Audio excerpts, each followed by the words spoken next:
Maya lived in a quiet village, a place where nights were silent, where the stars shone brightly above, and the world seemed to fall asleep before the lamps burned out. But for Maya, sleep was never easy. Every night, around 3 a.m., her eyes opened. The village was silent. The chickens were still.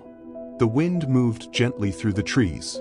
And yet, inside her heart, there was no peace.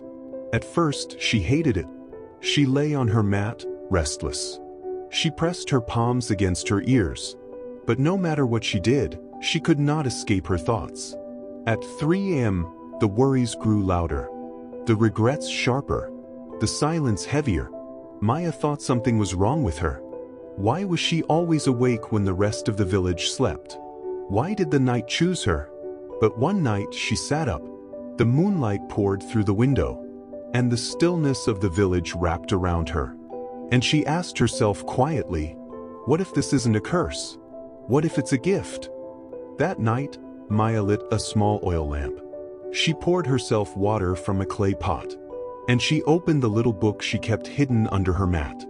For the first time, she wrote. She wrote about her fears. She wrote about her dreams. She asked herself questions no one had ever asked her. Who am I becoming? What do I really want? What do I need to let go of? And as she wrote, she felt something shift. The silence of the village was no longer heavy. It was comforting. The stillness was no longer frightening.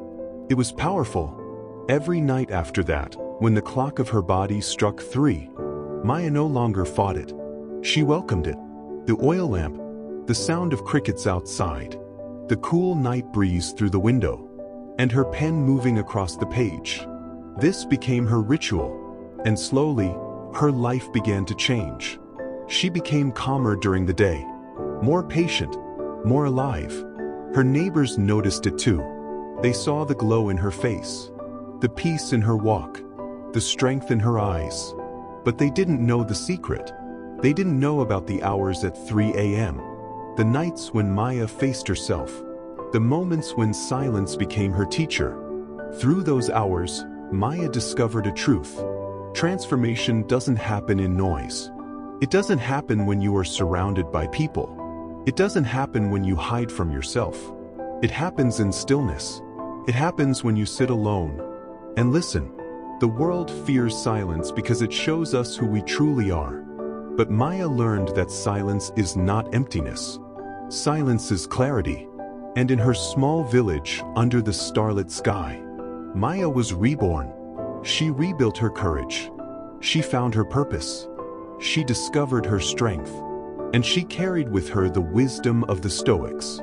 Marcus Aurelius once said, "The happiness of your life depends upon the quality of your thoughts." At 3 a.m., Maya chose better thoughts. She chose courage over fear, purpose over confusion, growth over stagnation. And in doing so, she awakened not just from sleep, but from the life she once settled for. So if you ever find yourself awake at 3 a.m., in the city, or in a quiet village like Maya's, don't curse the silence. Embrace it. Don't run from your thoughts. Meet them. Because sometimes the universe wakes you up, not to disturb your rest, but to awaken your soul. And remember this: stillness is not weakness. Stillness is power.